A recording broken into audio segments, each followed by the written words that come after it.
I'm going to tell you a little bit about us. So this is my partner Philip Millerberg. We do a thing here called Own It SLC in Salt Lake City. We're a group of artists in recovery, and one of our interests is art as a need. Another interest is the evolution of truth amplified. So I've been in recovery actually as of May 24th. It'll be 20 years for me.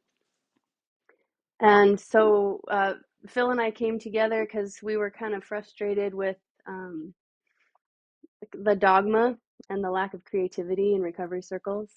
And so we wanted to talk to you kind of more from the perspective of an artist and in the mode of creativity, and kind of like maybe hear about some of the things that you are kind of like at the edge of what you're doing, like your creative edge. You've been working in this field for a while. We would love to hear about what maybe you haven't shared yet. Like, what are some of your creative ideas or ambitions, and maybe some of the weirder stuff that you don't get to Mhm. talk about as much, if you have any of that, which I'm guessing you might. Yeah, possibly. Possibly. Well, sounds good. I'm going to enjoy this.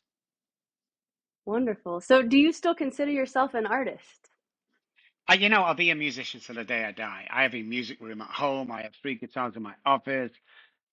So yes, I'm very creative. And with the neuroscience pertaining to recovery, we've tied certain music, especially two-chord music, to healing the brain quicker than three or four-chord music. So we have Hmm. lots of software and tools that we're using right now just to take people in recovery, like we get sober and clean, and then it's kind of that's it. And I go to 10 meetings every day, and it's like, no, you don't. The neuroscience behind addiction, so we can cure addiction or any kind of addiction we can cure.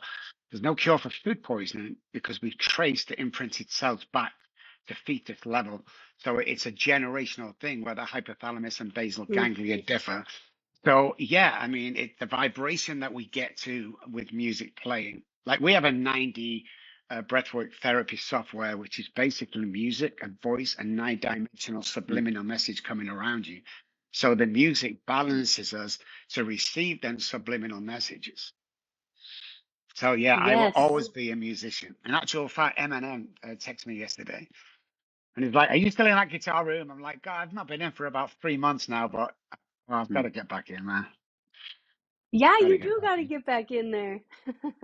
It's hard when you have a lot of responsibility to drop into that space sometimes. Yeah, it is, but I work, I own four businesses, all multi-million dollar businesses, but I have a balance and I only work 4 hours a day. That's it. Ah. I know I have the perfect life, man, the perfect life.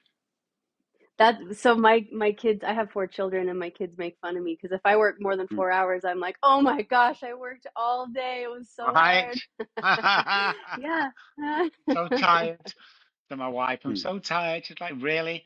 When we met, you had a normal job. By the time you left the house in the morning at 7 a.m., you didn't get back till 6 p.m. That was 11 hours. And you work 3 hours today and come home and say you're tired?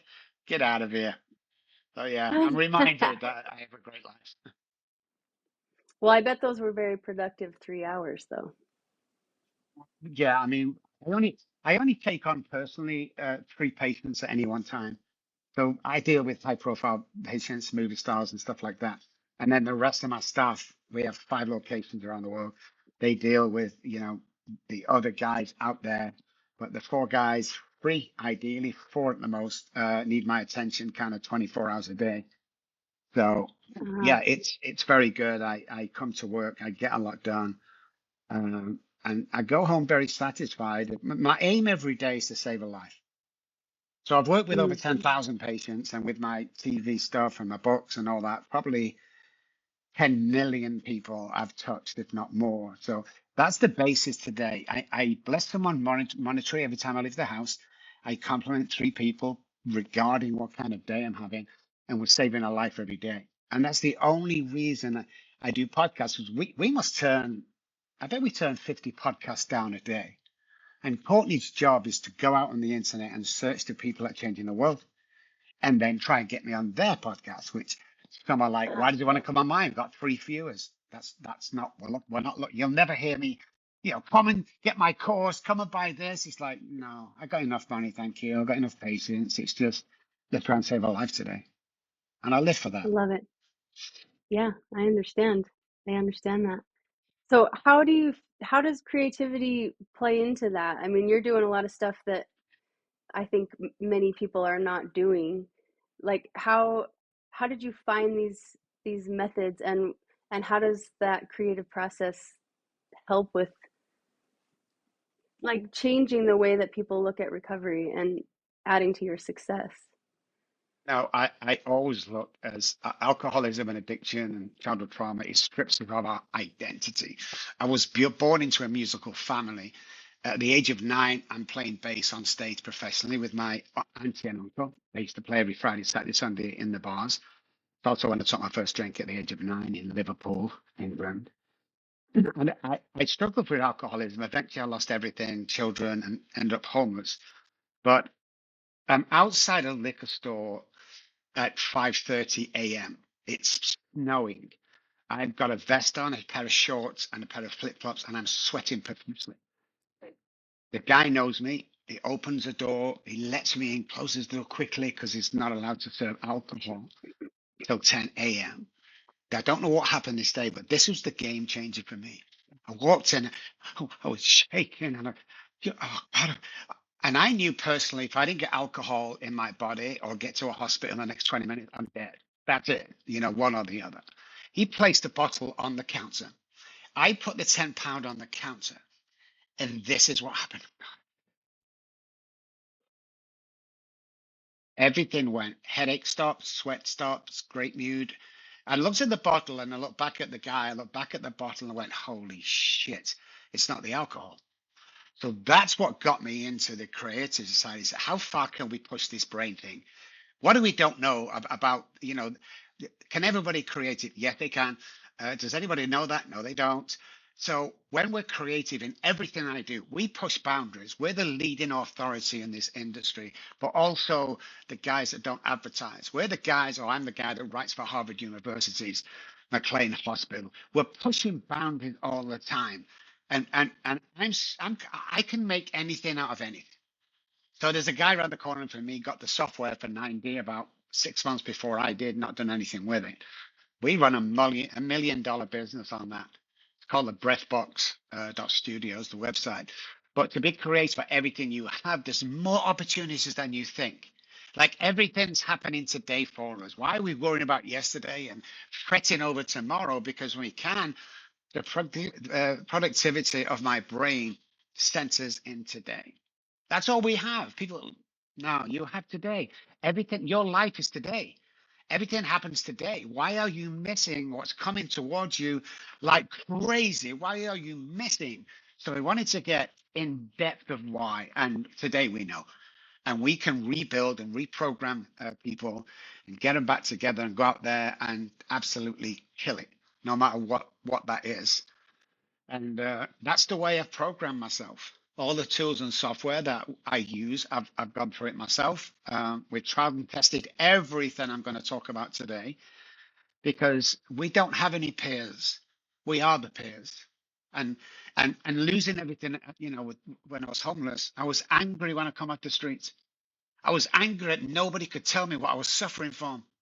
You're an alcoholic. What's an alcoholic? Somebody who drinks too much alcohol. What?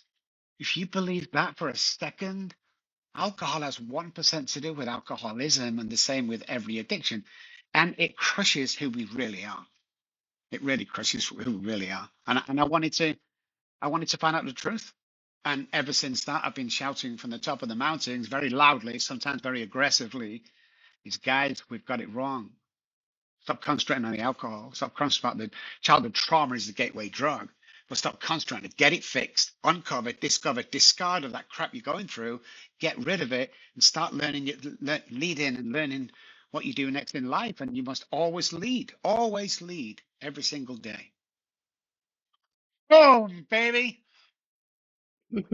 So how much time would you say you spend more time in the now than you do in the past? when Hey, you are trying to help somebody? I today spend all the time in today. I'm a very big believer. When I get up in the morning, I do my morning work, which includes my breath work, teeth work, and mirror work, and everything today. Now, I've taken it to the extent, because as you can imagine, I've got people around me.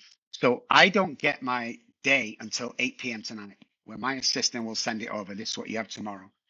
I have no idea Mm. what I have tomorrow. So your podcast, I don't have anything to do with it, but last night she sent it over and you have a podcast. I'm like, brilliant, awesome. But so I really do keep it in the day because Hmm. that's when the creativity, that's when the intelligence, that's when we can attract.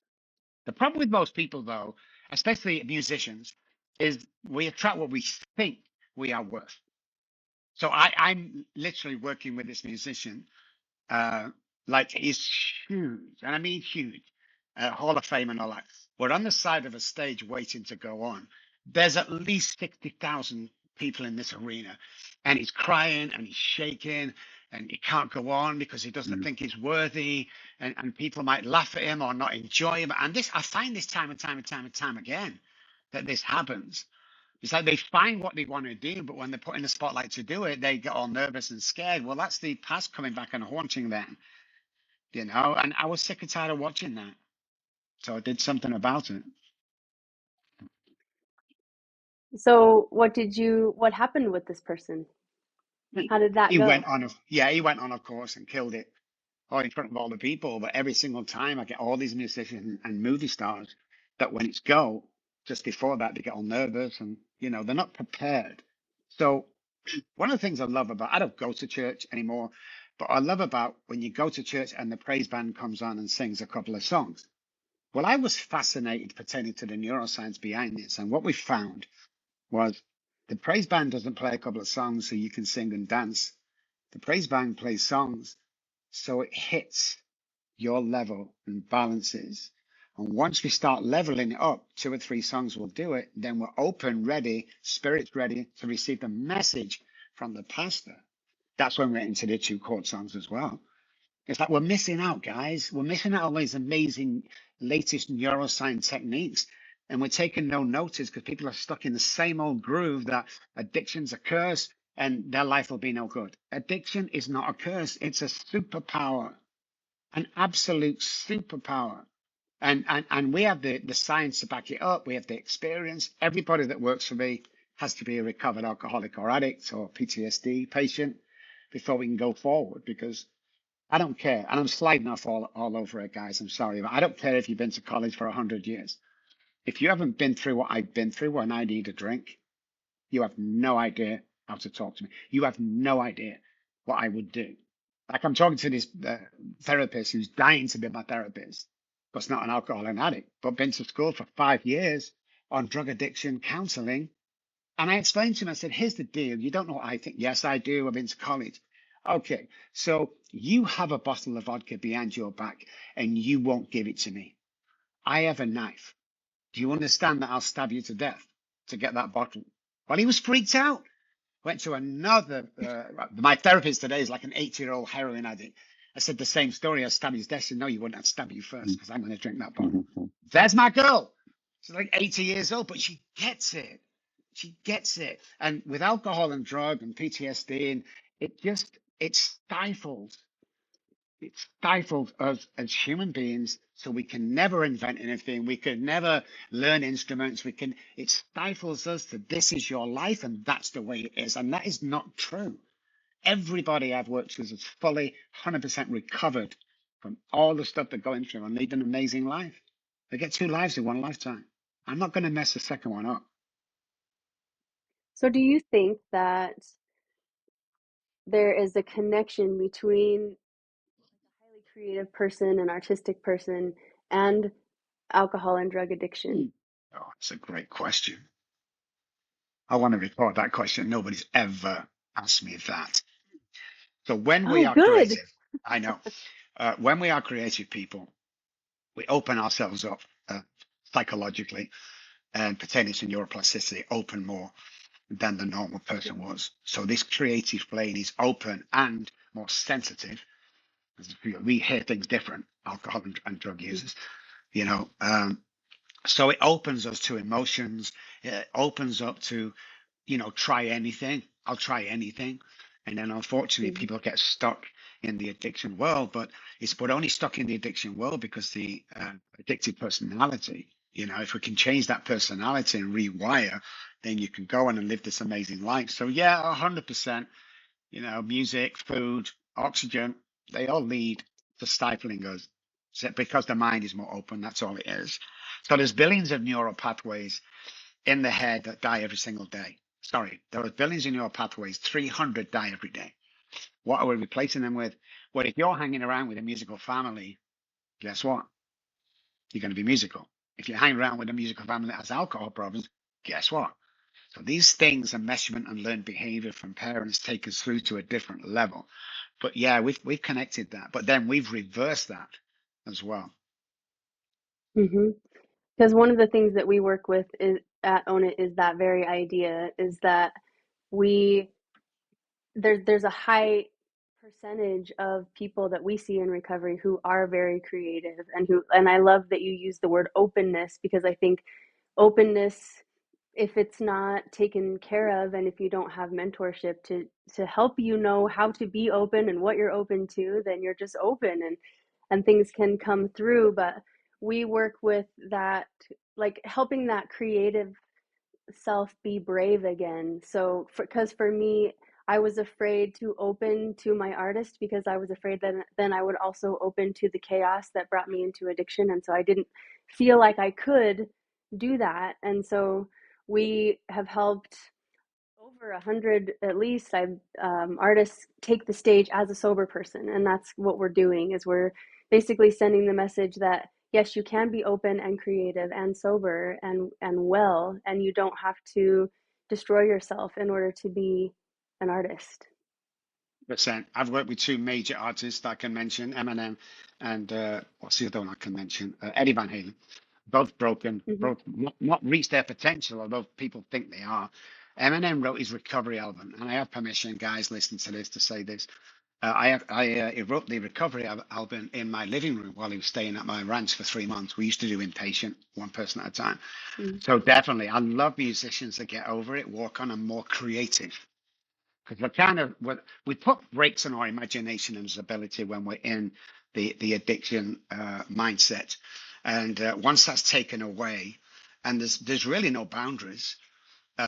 You become a better person, you become a better musician, you become a better actor, as moving forward. So I think I love seeing people like that.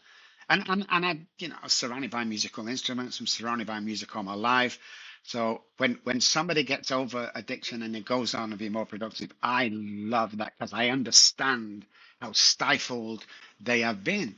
And most musicians, I Mm-hmm. don't know about you guys, but most musicians that I've worked with never been validated as a child.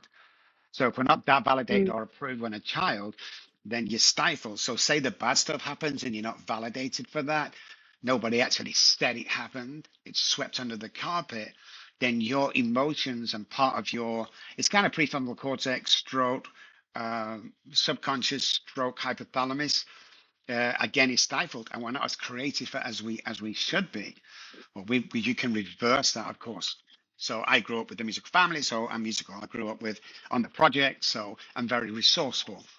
And the nice thing I like these days, we're very, very poor, very poor. We had two pair of shoes a year. That's all my mum and dad could afford. So when I found music, it's the weirdest thing to people listening. Well, maybe it's not, but when I put a guitar on my head, I wasn't shy. I could speak to Mm-hmm. anybody, take the guitar off, and I was naked. Apparently, the stories Yeah. about me as a child sat either on the toilet or in the bath with a bass guitar strapped around my neck. Like literally, I wanted to be the best ever. And I have that mind where I can play any instrument in the world. Somebody brought me bagpipes about 6 months ago. Never picked back up. In 10 minutes, I got it. I got a tune, guys. Listen to this. It's just natural for me. So I enjoy other people who are natural getting well. Yeah. So one idea that we're playing with is art is a need. Do you think that for some people that art is a need? Need for Pardon me? Need for what? A need.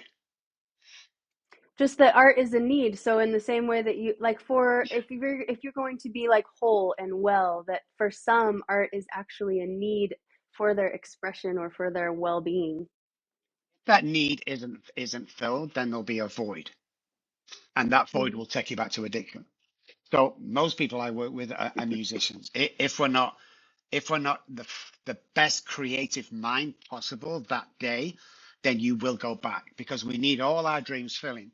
People think that we can't have what we want and we can't be any. We can be anybody you want, and you can have anything in the world.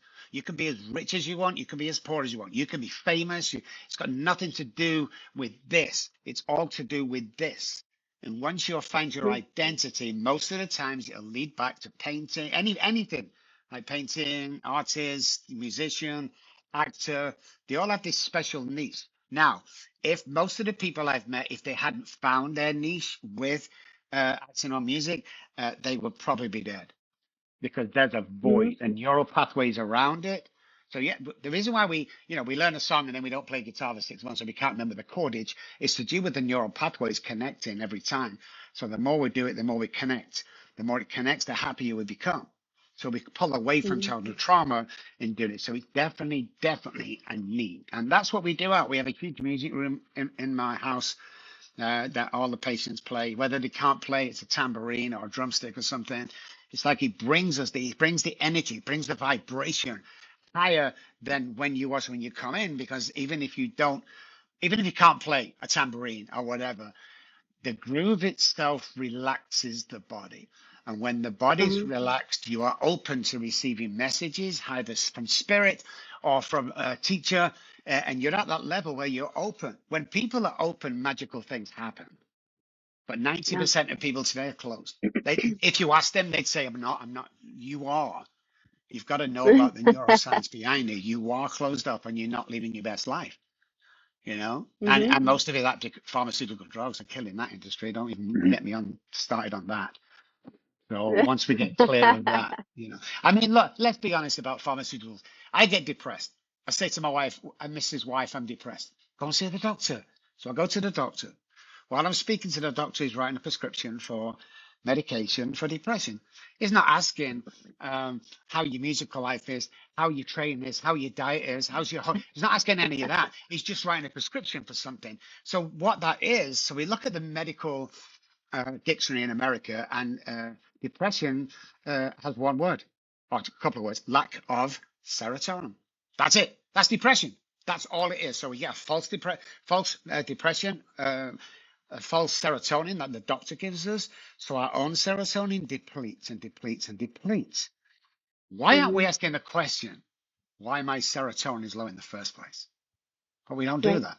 So everything we take in the mouth depletes what we can do. It depletes our skills and resources. It kills our dreams. If you think when we were kids, guys, back home, we used to kick a ball. And you go, hey, Johnny, what do you want to be when you grow up? Oh, I want to be a doctor. What about you, Billy? I want to be a musician. What happened to them dreams? I'll tell you. They were kicked out of us by our family and friends. Oh, this is silly, Robert. You can't go to America and succeed. Don't be stupid, Robert. You can't go to college like your brother. You're too stupid. Now, enough of that. Don't Mm-hmm. mention this again. And it gets bigger and bigger and bigger and bigger until something crazy happens. Mm-hmm. Yeah. So Phil and I, we've gone into treatment centers for years and run groups, and our goal is to get people to express, to make any sort of sound.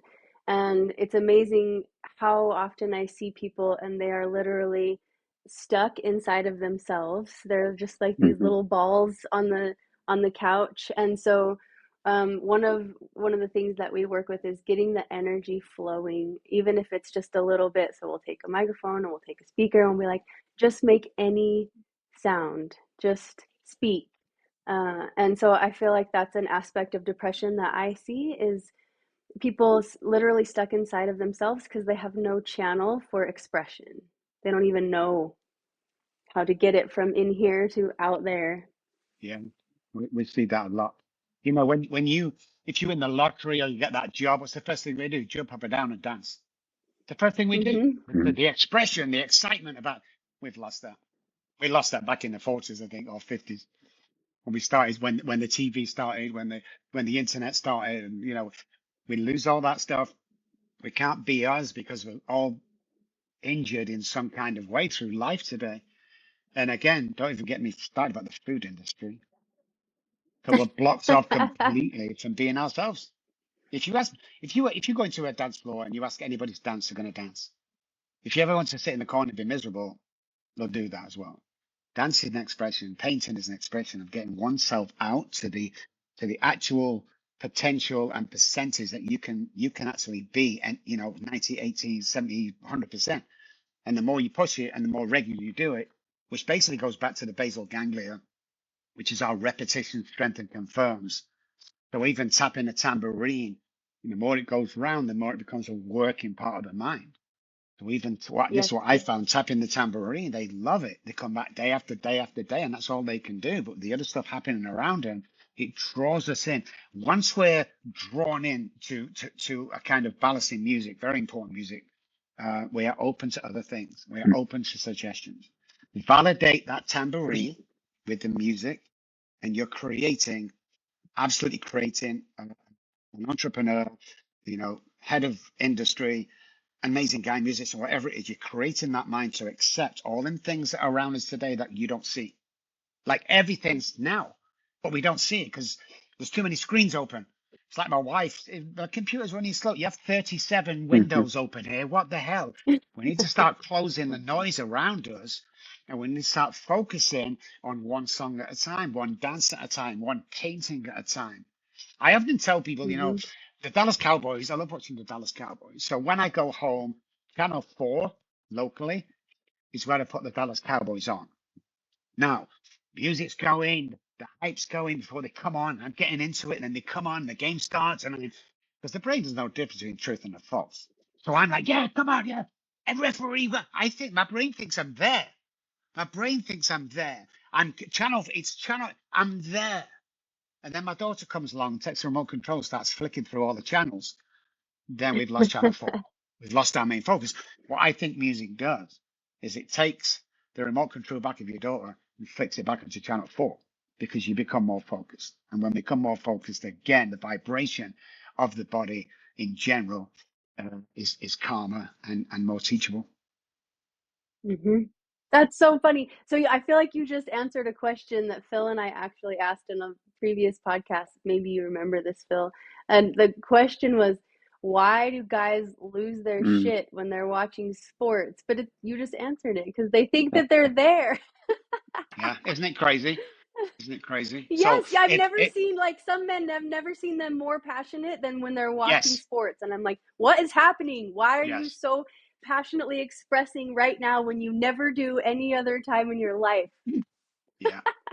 It's insane, isn't it? And then turn the TV off all of a sudden. It's like, oh, back to the Yeah, miserable or whatever it is person that they want to be. So if we can do that with TV, can you imagine what we could do in real life today? Can you imagine oh how yeah, creative, how intelligent, how absorbed with great life?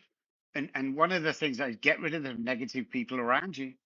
I don't care what yeah. they say, get rid of them. They may be family or friends.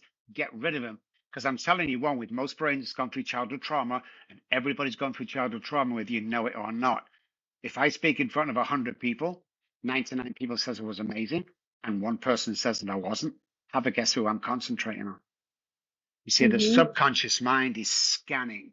The subconscious mind wakes us up, but we have a method to get rid of that, and the conscious brain sparks. Once this guy's running the show, it's brilliant. But the subconscious brain in the background, if we don't have a routine of a sort to keep us in, it's constantly scanning the room or the world looking for something to go wrong.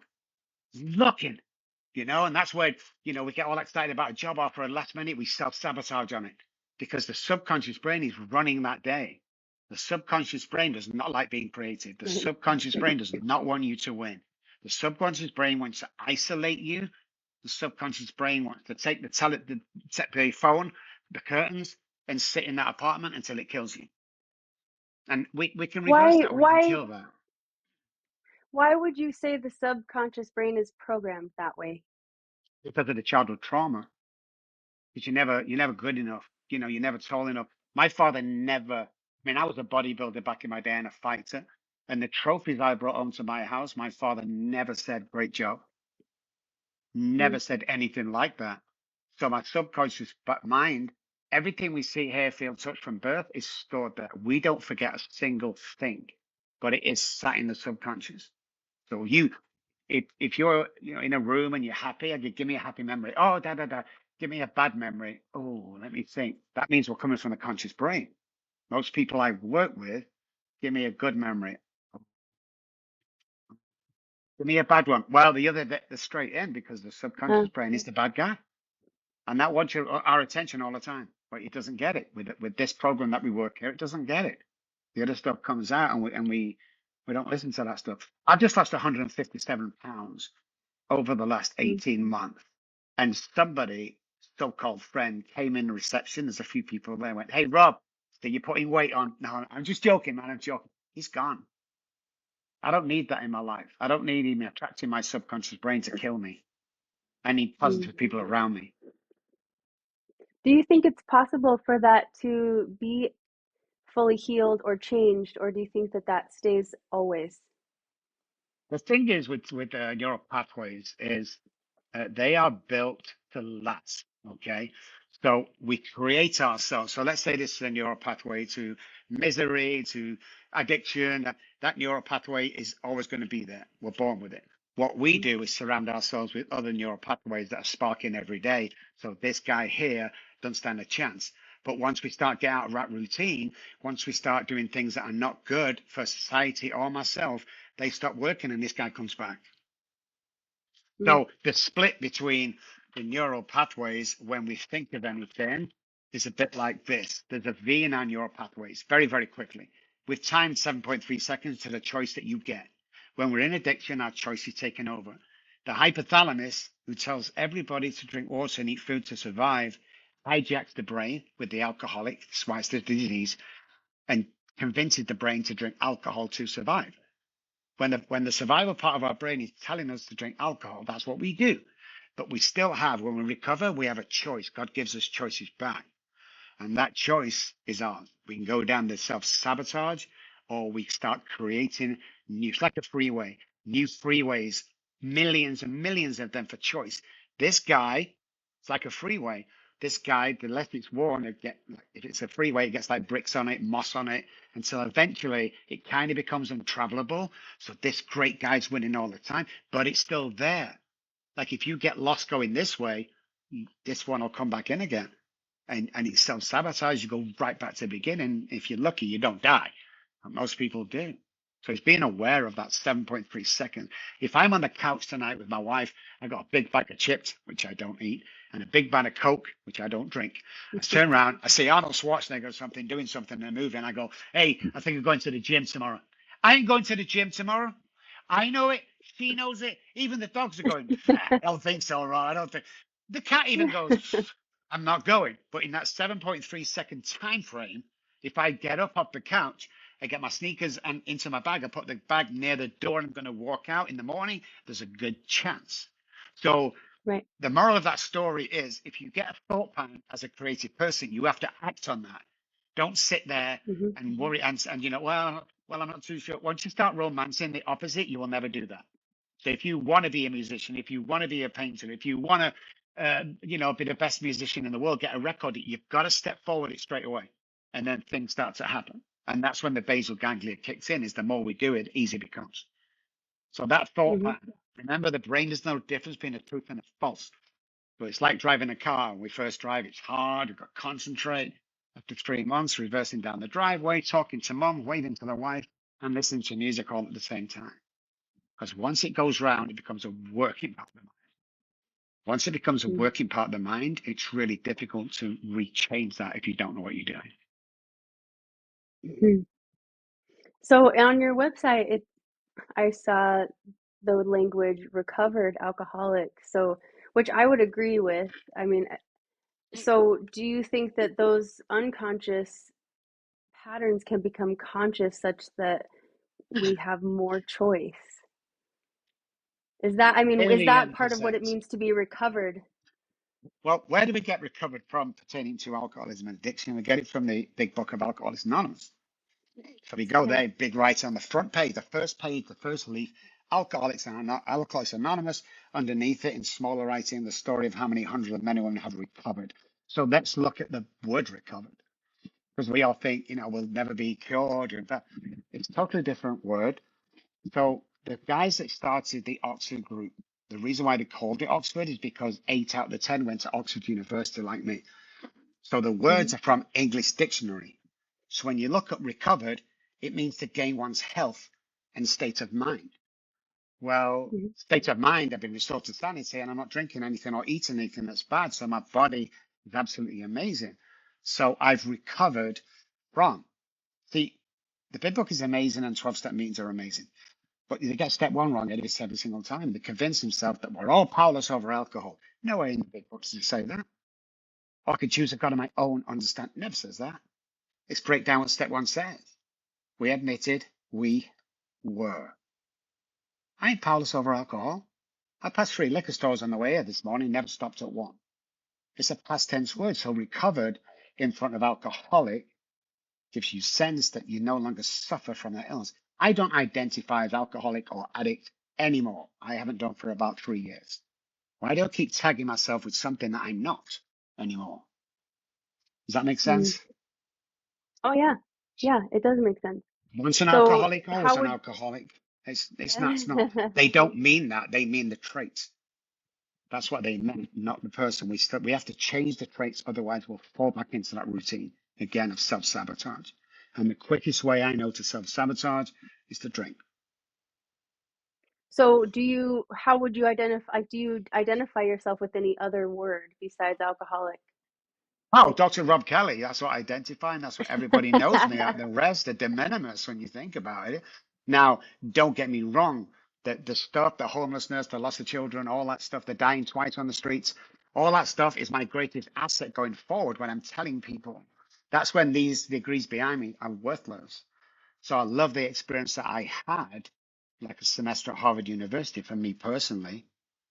But yeah, I mean, to move on and inspire and show other people that you can fully recover from this bullshit that you're going through, because it's true. Everybody should be the person that they're put on this earth and find their niche. That's it. Find your niche, guys. so do you feel like you live in a different reality now than you did when you were in that addictive cycle?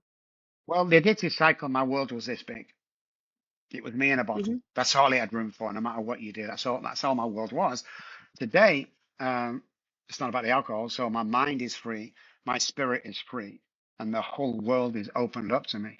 And I truly believe two things. One, I don't care what you think of me. And people say that. Phil, you might know it. People say that when we're like big guys who will kick your ass. But really, deep down inside, we do. We really do. Sticks and stones will break my bones, Mm. but words will never hurt me is a lie. Words can kill you. So I don't care what you think of me. I don't care what anybody thinks of me. I'm controversial. I saw a magazine clipping a few years ago, and I was speaking at this big event, and it said the controversial doctor from Texas. I ain't controversial. I'm just telling the truth that most people don't want to Hmm. hear. It's like you can 100%, 100%, and I feel free. My spirit is free.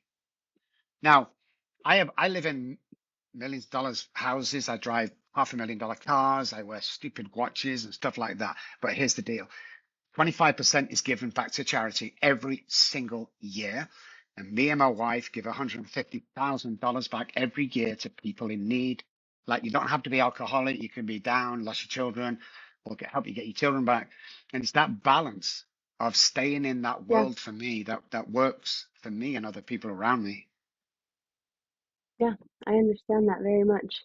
I I I could tell you a long story, but I'll tell you a short little blip about I was harshly criticized on Mother's Day and accused of being mentally ill and bipolar. And and my my response to that was I can't I can't worry about that. I'm clear about what my offering is in this lifetime, and I'm going to make my offering, and you can think what you think. And so it's like I'm too clear about what I'm supposed to do here to be bothered with people who can't understand what I'm doing because I know what I'm doing and I love what I'm doing. And so it's, you know, it's different than that more egotistical kind of like farce of like I'm tough. It's not about being tough, it's about being clear and coming from the Yeah. heart space. So I I think when understand what you're saying. I think when men started to open up, which I've encouraged for 30 years, 20 I've been over here doing this, is when the magic happens. Because people think that you can either be strong or you can cry. You can't be both. That's not true. I cry over sad No. movies. I cry to my wife sometimes when I'm broken. About people take peace away from me. But I'm the happiest person. I'm the strongest person that I know. I've been to hell and back. I didn't actually go to Mm-hmm. hell when I was on the streets, but you know something, guys, I could sure see it from where I was. And to come Yeah. back from that, you can show your true feelings. I mean, I get guys in my room crying all the time. It's like, this is what it's about, you know? We are Yeah. leaders, but we're human beings. And the mind doesn't know what you are. The mind doesn't know you're female or male. The mind just knows the more you cram into it and keep it crushed down and crushed down and crushed down, the quicker you'll die. Simple as that, you know? So I think it's really important. Yeah, definitely. And listen, these guys So around us, what do they know? You know, let's nothing. look at bipolar. Bipolar, ADHD, made up illnesses from the pharmaceutical companies, okay? Oh, I So know. When I was drinking, I researched them extensively and I was like, yep, I totally qualify for that. Next. can you imagine? This is how I imagine. I went head to head with Purdue, by the way, and he went bankrupt the next day. I'm really keen on this. But you can imagine that a load of pharmaceutical executives and coming up with, look, listen, there are billions spent on street drugs. Like heroin, there's billions of dollars every year spent on heroin. And the other guy says, how can we get a piece of that? You go, do you mean get a piece of it? Well, what if we created a drug? Let's just call it Suboxone, and convince the public that if they take this medication because it's under a doctor instead of this, but it's both exactly the same, we can convince them, and we'll get a piece of all that street drugs, and they sold that to the world. What's bipolar? Well, it used to be called clinical depression in my day, which is really lack of serotonin. So when we're surrounded with them people telling us that we can't do anything or lack thereof, we become that person because of the memory part of the brain. There's no such thing as ADHD. It's not a deficit, it's an overload for a start. And secondly, Mm, you know, if we keep listening to these people, we're going to start act that way. So we did. This is important who we hang around with. We've heard the experiment done yeah. before, but I wanted to do it myself. So England, 20 odd years ago, best friend at college was a headmaster of a primary school, which is 9 to 12 years old. We went in there one day and we said, hey, Billy, can we do an experiment? So he cleared it with the board. We told him we could go down and hand all the children between 9 and 12 a test, like an exam. There's 12 questions. Then we can take that away, analyze it, and then come back tomorrow and tell you the best three people in your school. And he said, I'm the education guy here, and that is impossible. And we said, no, it's not. We have this system. So he let us do it. We brought him in. Next day we went round and said, got your top three. Captains of industry, CEO, there's your top three. He said, I can't wait to hear. I said, Billy? Billy? Billy Johnson. Yeah, Billy. Oh, that surprised us. Okay. Who next? Sarah. Oh, Anne. And then Peter. And we're back in a year's time. In a year's time, we went back. And the first thing he said to me is, oh my God, we need to call the government. I says, why? He said, you were right. Then three people. How the hell did you know? How did you know this? Mind blowing. And we simply said this. When we took the papers from your school, we threw them in the trash can on the way home. And we randomly picked three people at your school.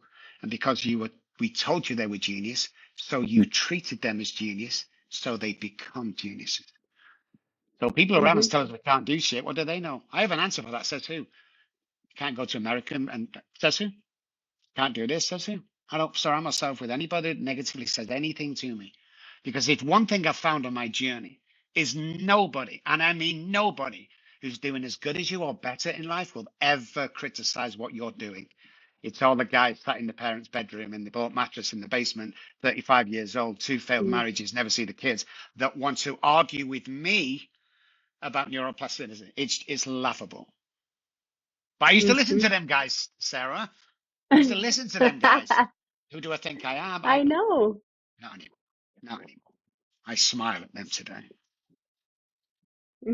I say I have a phrase I just say.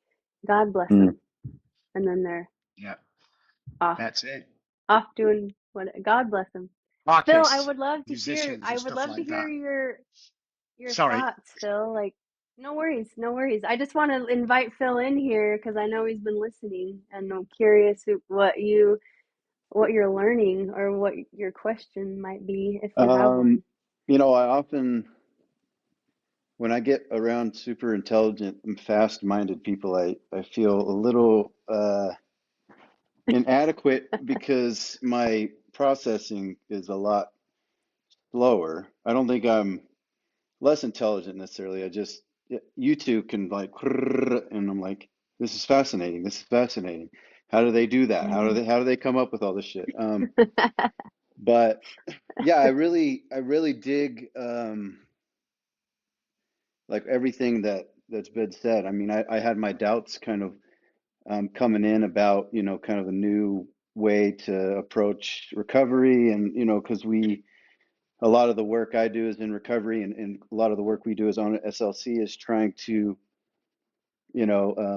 expand on what recovery is. And so to sit here and listen to what you do, it's very similar in sync to how I feel about it, and the pharmaceutical situation and all that all makes sense. But for the most part, I like Mhm. when I do get the opportunity to sit with somebody who as is prolific, and I mean, you're a doctor. I like to just kind of listen and take it in because I have, of course, my own opinions, but I definitely don't have the education. And so, yeah, I mean, I've just been enjoying hearing what you two have to say. And Sarah, I mean, you're good at coming up with these questions on the spot. I'm just like, I'm always fascinated sitting in a podcast with you because usually I'm the guy just kind of like with the faders and making sure it sounds right, and I'm the sound guy, and I don't have any faders, and so I'm just sitting here like, what do I do with my hands? What do I, and I didn't really have any prompting, questions or comments, and that's pretty rare for me. So I've just kind of been soaking it in, and so I just appreciate you allowing me to sit in on this and learn from your experience. Yeah. Thank you, man. Well, I appreciate that, and I'm curious, Phil. Do you feel like listening to this conversation? I'm curious if you're having a similar sensation that I am, where it's kind of like, yeah, we're on the right Yeah. track. Like we're doing pretty good with like the work that we're doing, and like kind of almost like we're tapped into more than we realized.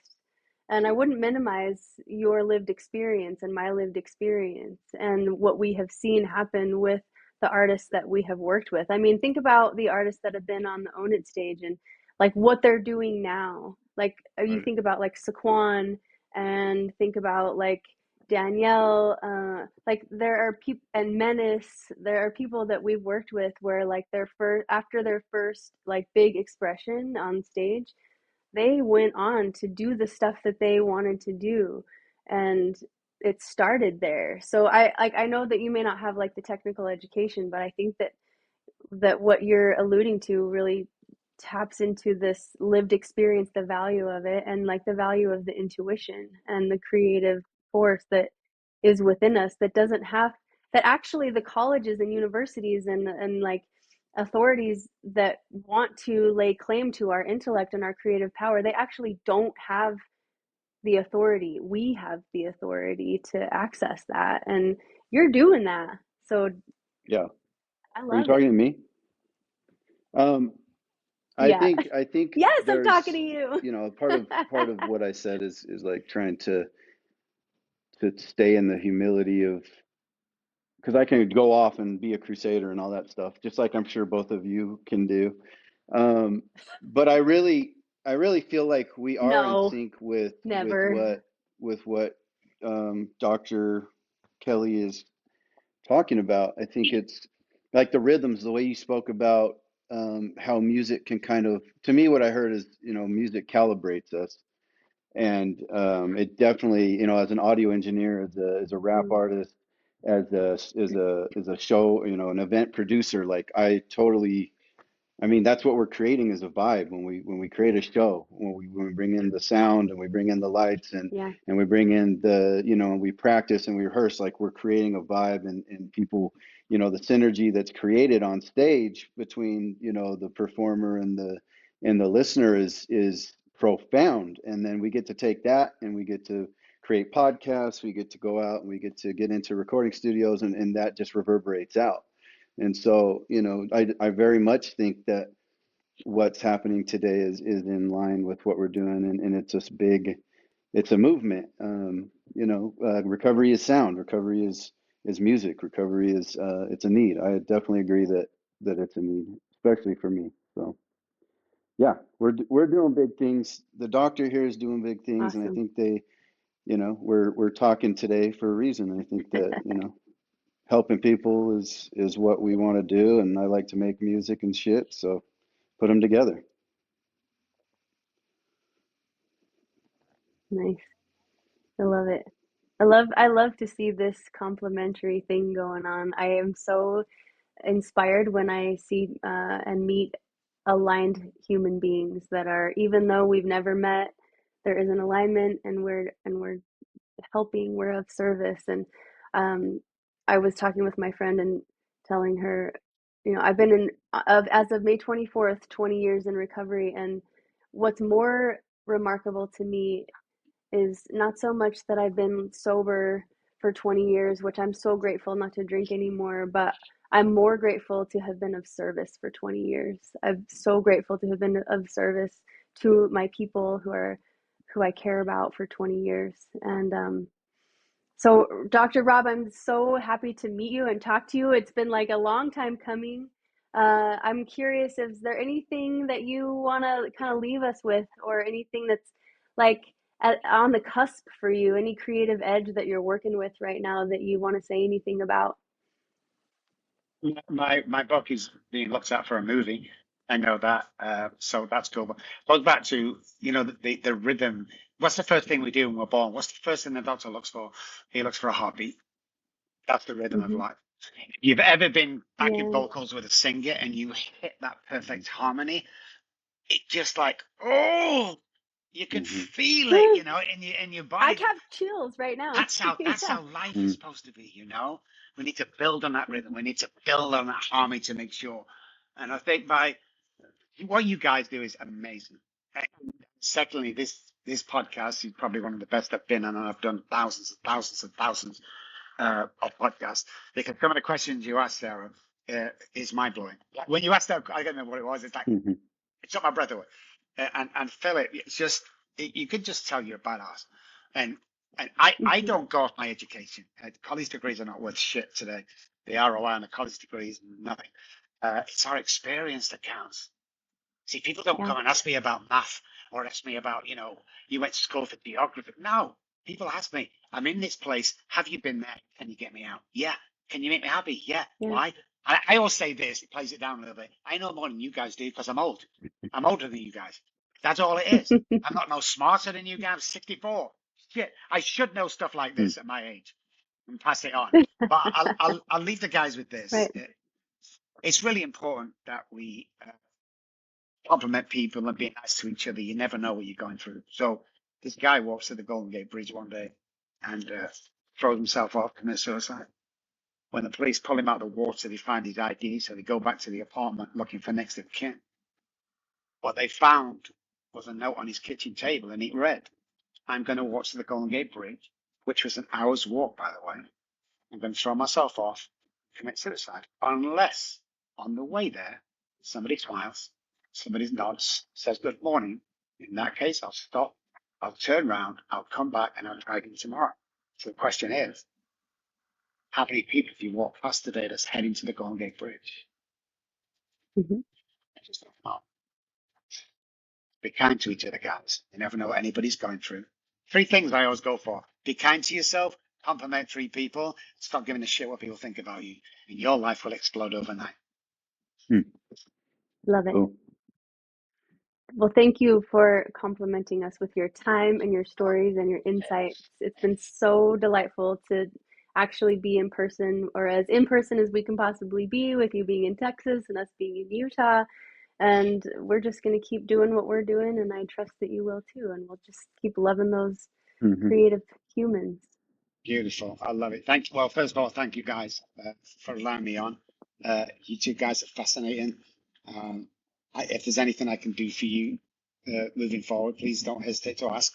If you want me to speak anyway, if you want to donate a guitar, I mean, whatever you want, guys, I'm here for you. And I don't say that. I've said that 4 times, maybe, in my lifetime. Uh, and also, what I want to do is for all those people out there, there's a book out there that I wrote. It's my last thing my daughter said to me before they took me off was, Daddy, Daddy, please stop drinking. Goes through all my Abbey Road, when it's a session with Abbey Road and all that. If you text either Sarah or Philip or myself and say you saw me in the show and it was amazing, I'll ship this out to you guys. I'll sign it, ship it out free. I'll pay for it and everything. As long as you give it to somebody else, I got Oh 10 yeah. copies just for the Thank show. you. So, That's an amazing yeah, offer. guys, We appreciate that. Excellent. Yes, I love story. And thank you for Yes, that offer. of That's course, amazing. of thank you course. so much. As one writer to another. Yeah, I say if Yes, everyone, thank you so like much. a guy who's coming to recovery hasn't got a guitar or something, just reach out to us. I have 12, and if not, I'll just buy one and ship it to them. Always into that, always into that. So yeah, one musician Excellent. at a time, Yes, one Well, sir. artist at a time, guys. that's right. Yes, it's a need. Well, I hope our paths cross again. And until then, bless you. See you, Rob. Thank you so much, Rob. Bye. Bye bye.